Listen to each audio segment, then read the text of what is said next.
ya dawo kuma an ci gaba da mu'amala kusan yawanci haka ake baya kyamatar ka dan ka masa laifi yana daukan ka a matsayin ka na dan adam mai kasawa ne. Yaya kake ganin halaka tsakanin Rarara da Naziru musamman kai da kake da kusanci da shi? Babu wani abu, kawai kin san sana'a ce ta zama daya. Babu yanda kowa in sana'ar mu ta zama daya zan so na fika, za ka so ka fi ni. Competition ne a tsakanin su, shi yasa muke ganin mabiyan su suke fitowa shafukan sada zumunta suna maganganu, wannan ya ce kaza wannan ya ce kaza. Kwanaki kamar mun ga har akan mota ma an yi ta cece a tsakanin. Kusan abin da yake faruwa mabiyan suna magana ne akan abin da suka jiyo watakila daga gurin iyayen gidansu, wasu kuma mabiyan kawai suna yin magana ne akan zato ko hasashe.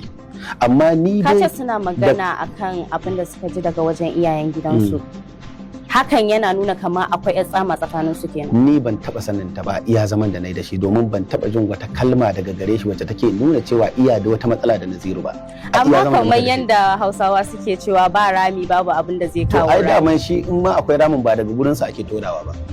Kana so ka ce ta ɗaya bangaren ne? To ba zan ce ba, tunda ni ban zauna da Naziru a gabana na ji ya ce wani ka ce wa Dauda kaza ba. Amma wani lokaci a wasu bidiyoyin su za ka ga sun fito wannan yana dan jefa kaza wannan ya dan jefa nashi. To ai ban san abin da dai ba za a fito direct a ce ga da na san abin da shi Alhaji Dauda Kahutu Rarara ya taba jefawa zan ce amma ni ban taba sani ba kuma ban taba ji ba, musamman ma ni a kusan awa 24 da yake da ita ina da kusan awa 18 muna tare da shi ban taba ji ba. Ki ajiye ma maganar Naziru sarkin waka. Ba a maganar Alhaji Dauda Kahutu Rarara da wani, matakar ba mai daɗi ba ce. A kafafen sada zumunta. Ni na faɗa miki wannan tsakanin shi da misali yanzu ke ce Alhaji Dauda, ni ne Alhikima. Ba mu taɓa maganar wani da shi wacce maganar ba mai kyau ba ce. Kuma ban taɓa ina zaune na ji ana tattaunawa da wani ba. Kusan a ɗabi'arsa shine baya tattauna magana mara daɗi ta wani da wani. Amma da ake fitowa ake mabiyansu suke ta wa'annan abin, kai baka taba zama da shi ka tambaye shi menene mafarin wannan abin ba?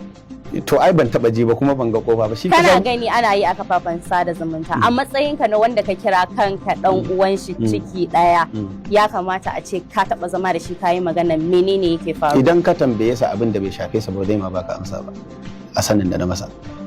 Kusan yanzu in na tambaye sa tabbatarwa masu kallon mu cewa babu komai da yake tsakanin su kenan. A dai ta bangaren da nake ni ban san akwai wani abu ba, saboda ba zan yanke hukunci in ce ko wanda bangare ba. Bangaren da ni nake sosai suna da mu'amala mai kyau, tunda suna waya sosai, abinda na sani kenan ni. Abinda na sani kenan sosai suna haduwa a gaisa a yi mu'amala sosai ni ban san wani abu mara daɗi tsakanin su ba gaskiya, ni ban sani ba. To har yanzu kana harkanka na magani ko kuma ka koma siyasa? Ai gaba ma na ci. Siyasa ka koma? Gaba ma na ci a harkan maganin. Baka shiga siyasa ba kenan? Ina yin siyasa kuma ina sana'ata kuma a sana'ar gaba ma na ci. To wanne za a bari, siyasa za a bari ko kuma harkar? Ai kari ma nake nema, biyun ma ni gani nake kamar sun min kaɗan. Da me ake tunanin ƙarawa? A sana'o'i ai duk wacce ta zo in dai ta yi daidai da addini na da kuma abin da zan iya yi zan yi ta kuma zan ba ta karfi. Kusan duk abin da zan yi ne kawai bana yi da wasa. Yaya kake hango zaɓe mai zuwa na shekara ta 2027? Za mu ci nasara insha Allah. Tinubu ne shugaban kasa 2027 da izinin Allah. Za mu zo nan da ke kuma da yardar Allah mai sama kawai kuke yi ba kwa ƙasa? Ai in Tinubu ya ci kowa ya ci.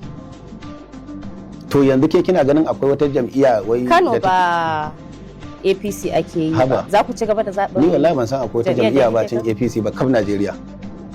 Kana zama a garin Kano ko ma a ce ka bar garinka ka zo cin arziki a garin Kano. Sosai. Yanzu ba idan muka duba siyasar Abba, NNPP ke mulki a Kano ba APC ba. Kuma kai mazaunin garin Kano ne kuma kana cin arzikin garin Kano. Sosai ma. Za ku yi Abba kenan? Ai shi aikin san Kano wani gari ne mai albarka kuma ya tattara jama'a masu albarka ta kowanne bangare. Kusan idan ka shigo Kano kai da na sanin shigowa to kusan baka ɗau layin da ya dace ba ne. Kuma ita Kano gari ne wanda ba a yi wa wani gorin ya zo ya yi arziki ko kuma ba a cewa me yasa bako ya arziki, domin shi ai baki ne suke raye gari. Ai duk garin da ba baki bai cika gari ba, kuma duk garin da bai zo bai zamanto bako ya zo ya yi arziki ba ai ba gari. In dai bako zai zo gari bai yi arziki ba to kawai a bar garin, yan garin masu bar garin. Kuma ni yanzu ni dan Kano ne. To ai mata na suna Kano kuma suna ta haihuwa a cikin garin Kano. To in an ce ni ba dan Kano bane sai in zaman 'ya'yana. Idan zabe ya zo kana ma APC za ku yi? To ai Tinubu ya ci. Ni wallahi ni ban san ko ta jami'a ba ce APC ba. to ai ni ban san akwai wata jam'iyya bayan APC ba, ni dai ban sani ba. A ne Najeriya ni ban sani ba. Ni kawai duk inda naje gani nake APC ce take mulki, yana ita ganin tutocin APC fal suna kara, ni duk inda naje haka nake gani. An ce ka kore mai shadda a wajen Rarara. Daga aiki ko me? Daga kusanci ka kwace wannan matsayin. A to ai shi matsayi abun Alhaji Dauda ka hutu Rara, kowa shi yake siya wa kansa. Yanzu an ga da ana ganin mai shadda a jikin shi, yanzu kuma kai aka fi gani. Ai ba ma aiki na ɗaya da mai shadda a gunsa ba. Aikin mai shadda daban na daban, har yau kuma ban yi aikin mai shadda ba, har yau. Baka kwace mishi waje ba kenan? A to ni ma dama ba ni na bashi ba. Amma kuma ka kwace mishi waje.